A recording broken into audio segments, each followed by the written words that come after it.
My name is Olivier Telle. I'm a French researcher. I'm affiliated with CNRS in France at Sorbonne University and in Center for Policy Research in Delhi since 6 months.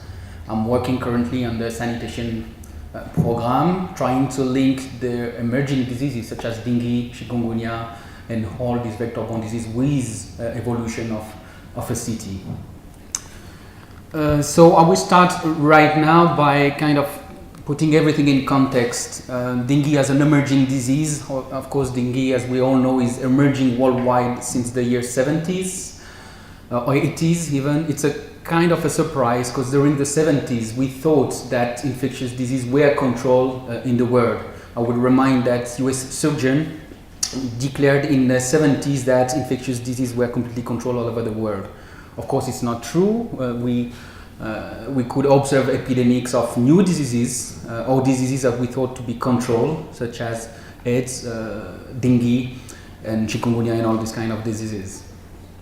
So vector-borne disease play a major role in these emerging diseases. As I said, there are chikungunya, dengue, and the recent epidemic of Zika is a reminder that our health is not secured anymore. Why such emergence? It could be due to the global warming, which of course is still in debate. But most of all, my opinion is that urbanization is playing a major role in this emergence worldwide. Why? If we take the case of dengue, just to recall what is dengue. Dengue is a virus, is transmitted to the Aedes species. And a big issue with Aedes species is that it's well spread in urban area. Why this? Is because this mosquito need a very small quantity of water, and it like to lay eggs in, let's say, human waste. You will find a lot of this breeding site outside in cans, in all sort of human waste, and in the water storage that people use within city for the use of water. So of course, as you know, urbanization is a major trend right now. We have more and more people residing in city, and with this phenomenon, we have the emergence of dengue, chikungunya, and Zika virus, which are 3 viruses transmitted by the Aedes aegypti mosquito and albopictus. We have as well 4 serotypes. This is very important. That means if you are infected by one serotype, as I was, that means I am immune against the serotype, but I'm still naive against the 3 other. Meaning you can be infected, you can still be sick. This is very important because that's why maybe the virus still spread. Unlike chikungunya. Chikungunya, it comes in a city, it infects a lot of people, but then you are immune because there is only one strain, one serotype. The dengue burden all over the world. There are like 400 million estimated infection worldwide, according to BAT and all. It has a huge impact on economy. We estimate that average cost is US 9 billion a year, which represent a great threat for economy. And my work, what I did is really to study the dengue in India. What I'm going to present is actually some result of my PhD I realized in Delhi in 2011. Using the surveillance data regarding dengue, and another project we realized with the National Institute of Malaria Research in Delhi, where we went on field testing people for antibodies. I will explain that a bit later. Just to contextualize dengue in India, the disease spread fast since the years 90s. It has been first discovered in 60s by Indian researcher. And in Delhi, we have increased epidemic since the year 1996. So this is a major issue. You have here a figure of the dengue epidemics in Delhi. We can see that this normal cycle of dengue epidemics is that we have 1 epidemic every 4 years. What we are currently observing in Delhi is the, let's say, acceleration of this epidemic. Now it's not coming every 4 years, it's coming every 2 years, which is very problematic, of course. So we have we had a big epidemic in 2015 and 2013. This is a classical trend of dengue. We know it's spreading after the monsoon, let's say from the month of August, and it spread during 7 to 8 weeks at fast spray. So I will go back to what I did during my PhD. So I work in collaboration with the municipality of Delhi. I use the surveillance system. There are 38 sentinel hospital in Delhi. This is an important information because that's, let's say, the only city I would say in India where we can do this kind of study, precisely because we have a pretty good surveillance system. We have, in comparison with Mumbai is since recently only three sentinel hospital. Kolkata is quite the same. So we used to say that Delhi is a capital of dengue. I would say that Delhi is a capital of dengue because it's much more recorded here than anywhere else. So my objective during my PhD was really to understand the geography of the disease in Delhi, where are located the clusters, and what is the relation between environments, let's say socioeconomic disparities of Delhi, and the incidence rate of dengue. Why we are doing that is in geography we are used to observe epidemic within city. It started by John Snow. I don't know if you see this map, where John Snow mapped the cholera within the city of London and understand the relation between the environment and the cholera cases. We kind of give up this kind of studies. We could observe always a strong relation between environment and incidence rate of diseases, classical diseases such as plague, cholera, and all these things. So I would say a researcher find that quite trivial to study that. And I came in Delhi in 2006 when a big epidemic of dengue happened. Actually, I did not want at the first stage to work on dengue, and then I was interested in say, okay, this is an emerging disease. I would like to understand if an emerging disease has the same geography than a classical one. And as I would say, no, it's not. So just to show you. So what I did actually is that I geocoded all the individuals being recorded in the surveillance system, which in 2008, 9 and 2010, 2008 and 9 we have like something 1200 cases in Delhi. In 2010, we had a big epidemic at this time where it was more than 6,000 cases. So I geocoded all the cases. That means where the people are residing. When they go to hospital, they give the address where they live. So I had to go back to a map and geocoding all these cases. It took me like 3 months only for 2 years because it's very, at this time we had no like Google Map and all. It was not working as it's working now very well. And the main results are these 3 maps. This is a density of cases, dengue cases in 2008, 2009 and 2010. We have several things interesting here. We can, as I say, in 2008 and 2009 we had the same numbers of individuals being recorded within Delhi, 1200 cases. So we could think that the disease is kind of stable. This map shows that it's not the case at all. You can see in 2008 we had epidemics in West Delhi, in North Delhi, while in 2009 this area were not infected or less infected than 2008, while we had a big epidemic in South Delhi. This is very important information because this changing geography means that we cannot control the upcoming epidemic according to the previous one, because the geography is changing very rapidly. I cannot show it here, but actually what we did is that I create a temporal map of these cases. What we can see is that once we have a dengue case in an area, you have kind of a small earthquake. From these cases, you have a local spread of the dengue cases within 100 meters. So the geography of the first cases would kind of determine the geography of the epidemic at the end of the year. So you think that there is some dumb luck and you get some index cases? Yeah. And then it spreads locally, yeah. about 200 meters? It spread locally, that's the first factors. You can't see here, but you have like earthquake, literally like small earthquake. And then you have a spread at, let's say, by through people movements at a high level. Let's say, for example, someone being infected in his colonies, going to work, and then he's spreading the virus there. And in 2010, actually, we had a very big epidemic that kind of affects all the area of Delhi. This is a regularity, this changing geography of dengue.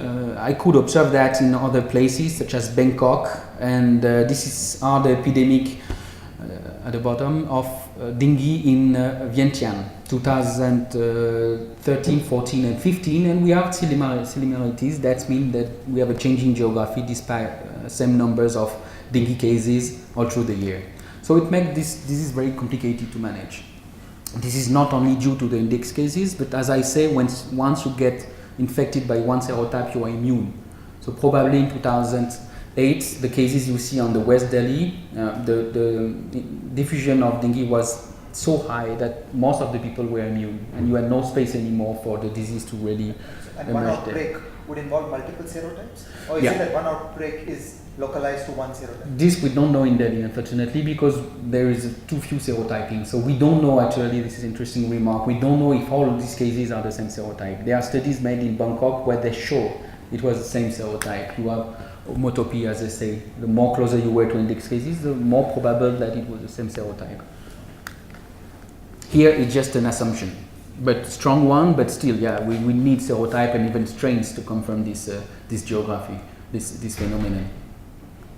So as I said, the second aim of this research working was really to understand the relation between incidence rate and socioeconomical characteristic of colonies. So we created a GIS at CSH in 2009, taking into account several information such as water access, density of population, etc., like let's say 15 information total, to create this map that you can see on the right, which gathers several socioeconomical typology. And I kind of make a match between the characteristic of this colony and the numbers of dengue cases I could plot within these colonies. I don't have the result, but as I say here, what we could find is that dengue was not only affecting deprived area of Delhi. It was very much present in South Delhi, where we had a good water access. You can see the map here in 2009. We had an epidemic in South Delhi where let's say the well-planned colonies are located. So dengue is definitely not affecting only the deprived colony. This is a phenomenon that has been shown as well in South America, in Brazil, in Bangkok as well. We showed that as well in Laos. And this, let's say, spatial and social ambiguity is being found not only for dengue, it's being found as well for chikungunya. And the recent outbreak of Ebola showed us that cities were affected by Ebola, while we thought these diseases would remain in rural area. The second aim of this research, as I said, in 2013, we had a collaboration with National Institute of Malaria Research. So, okay, I was using before the surveillance system data to kind of draw the geography of dengue, but we're not sure of the quality of the surveillance system. So we went in 18 colonies of Delhi, sampling them through socio-economical characteristics from deprived area to, let's say, rich area, to understand the same things. Do we have a link between the socio-economical environment and incidence rate? So we selected 18 colonies, and IMI went on field to test people for dengue. When I say test for people, it's a dipstick like you do to control your sugar and blood. It's very easy to make, and you can find the IgG antibodies. IgG antibodies are antibodies which are developed for dengue all your life and stay in your blood all your life. That means if we have someone positive for IgG, we know this person has been infected by dengue at least once in his life. The other indicators are two, so we have NS1 plus IgM, meaning if we have someone in the individual positive for IgM or NS1, we know this person is currently affected by dengue. So we could draw understanding of, let's say, geography of the disease, the short-term one, the previous months, and the long-term one. This is rarely done, while I think actually give quite a good result. So these are the different colonies we sample actually. So here, this is a sum up of this research. We have three important information. The first one is at the right. This is a relation between typology of colonies and mosquito sampling plus result of the test I just mentioned. In gray, you have the percentage of container control positive for Aedes larvae. What NIMR did actually, that they went in, if I remember well, it's 40,000 houses in 1 year to check for breeding of mosquitoes, to check for larvae. what we could see actually is that you have a strong relation between the quality of the colonies and the numbers of houses being control positive. If you don't have water access, you are more prone to have Aedes aegypti development in your house. Why? Because people are storing water. Since they don't have access to water, they need to store water in buckets, and these buckets are perfect breeding site for Aedes aegypti. You can see, for example, here that we have only 4% of houses control positive for Aedes in rich area, while we have more than 10% in a deprived colony. So we could think that we would have more dengue in impoverished high density compared with rich one, but it was not the case, confirming what we could see with surveillance system. Meaning here we have, for example, in impoverished high density, we have 50% of the population showed past antibodies for dengue. That means half of them were already infected by dengue in their life. It keeps decreasing. You can see that in middle area we have only 10% of people who showed antibodies, while in rich area we have something like 35%. So we don't have a clear association between quantity of mosquitoes and incidence of the disease. Why this? It's because actually a central area in Delhi are mainly rich area. As you know, South Delhi is central places where lots of people are going to travel during day to work, to shop, etc. And with them is traveling the virus. So you have a local transmission of viruses despite a lower amount of mosquitoes. So this is something very new in this kind of research. A lot of researchers are trying to understand the mobility at the scale of a city, and it's very much required to understand how this is spread. This is very important for dengue because we know the mosquitoes is biting during day. That means you're not like malaria, only bitten at home. Malaria mosquito bite mostly during night. Here it's bite all day. So you can be infected in the workplace, at school, etc., which make mobility very important in the diffusion. Second factor is that we could see, this is a figure down, we could see that we had, let's say, 37% of population of Delhi was infected by dengue, which is not a lot. In Chennai is 95%. Just to tell you the magnitude. That means more dengue will come in Delhi for sure. And we could see that we found something like 10% of the people got sick the months before the screening, and out of them 80% were asymptomatic, meaning they were infected by dengue but they developed no symptom regarding dengue. That means they were not sick, they were not staying at home, they were keep having huge mobility within Delhi and transmitting the disease where they were traveling.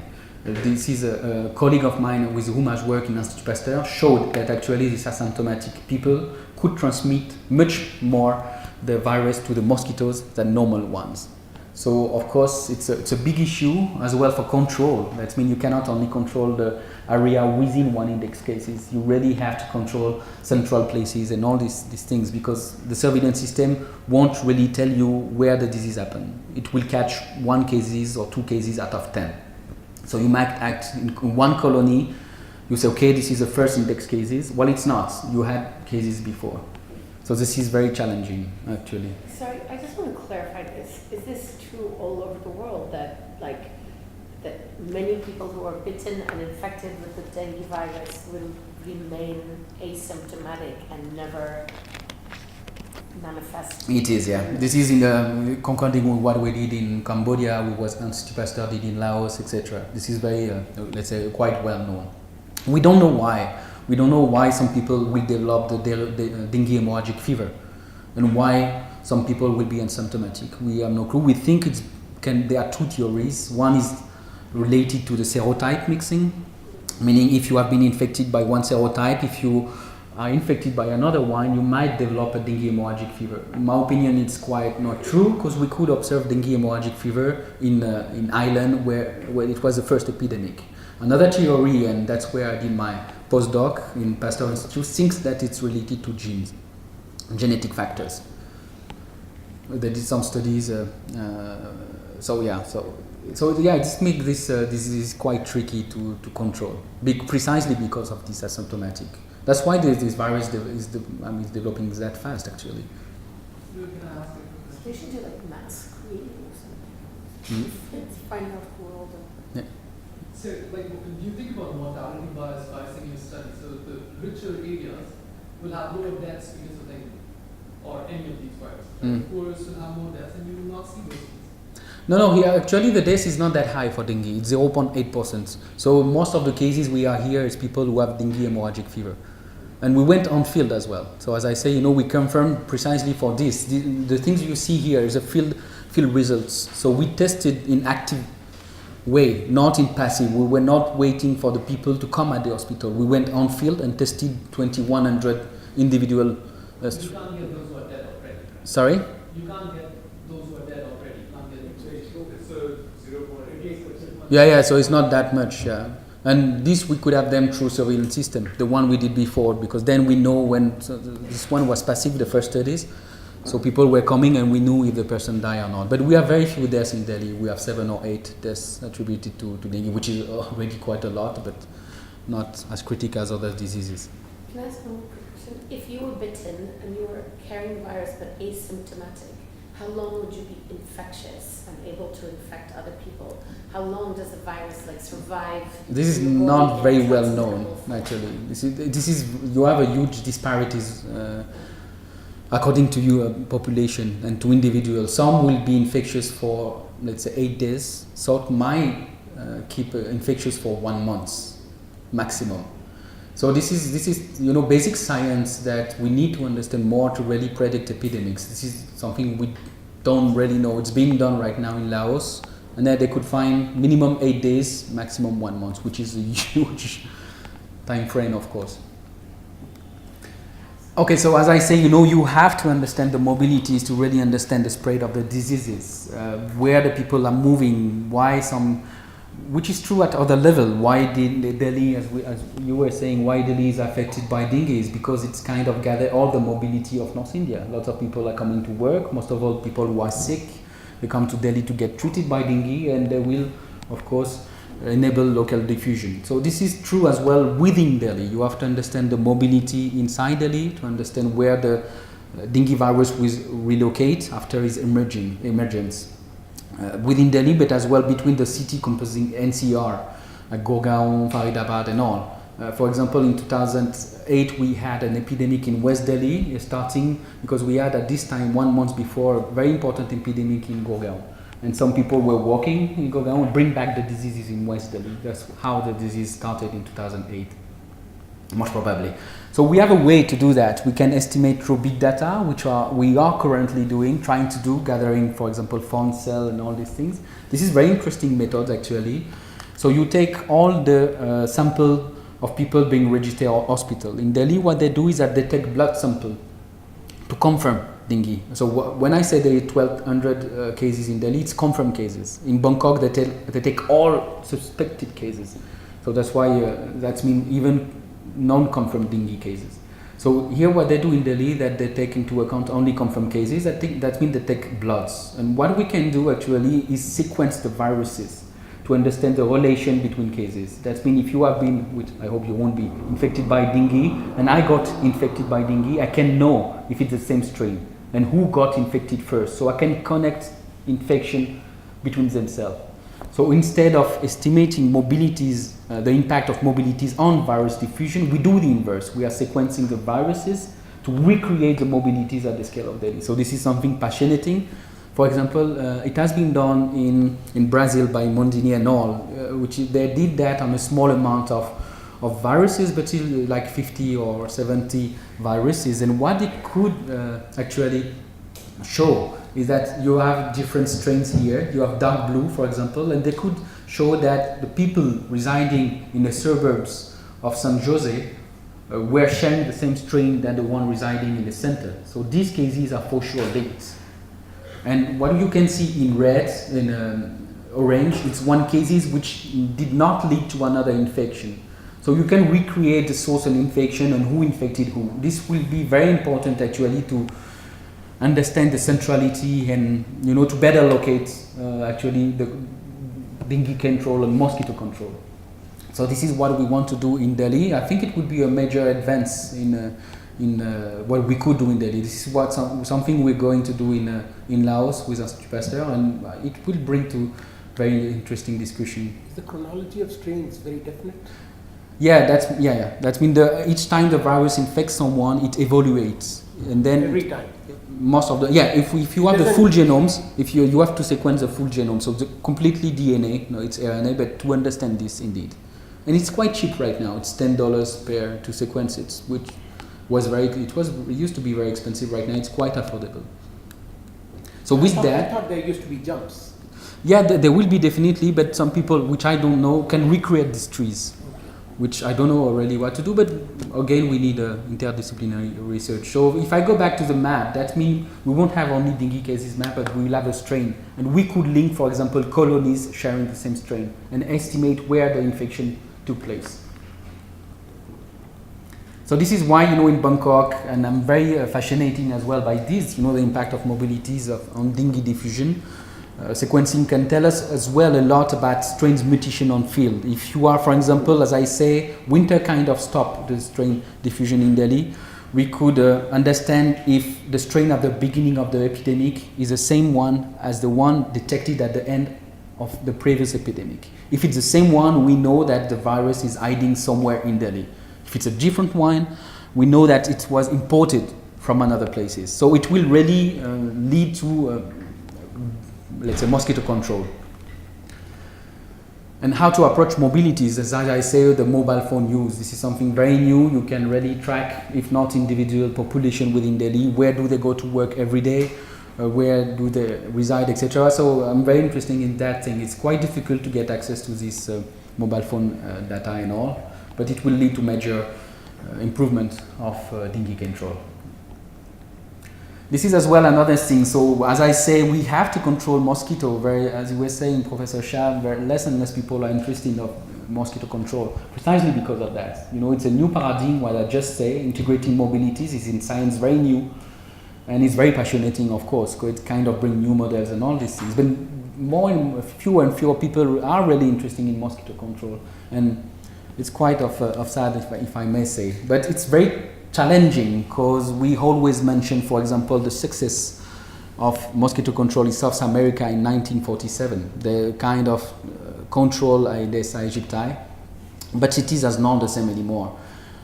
Rio de Janeiro was very small at this time. You can see on the bottom left, Sao Paulo, and you can see right now what is Sao Paulo. It's not at all the same cities. More and more people are residing in this area, more and more people are residing in planned area, so it's very challenging now to, let's say, update the way we control vectors.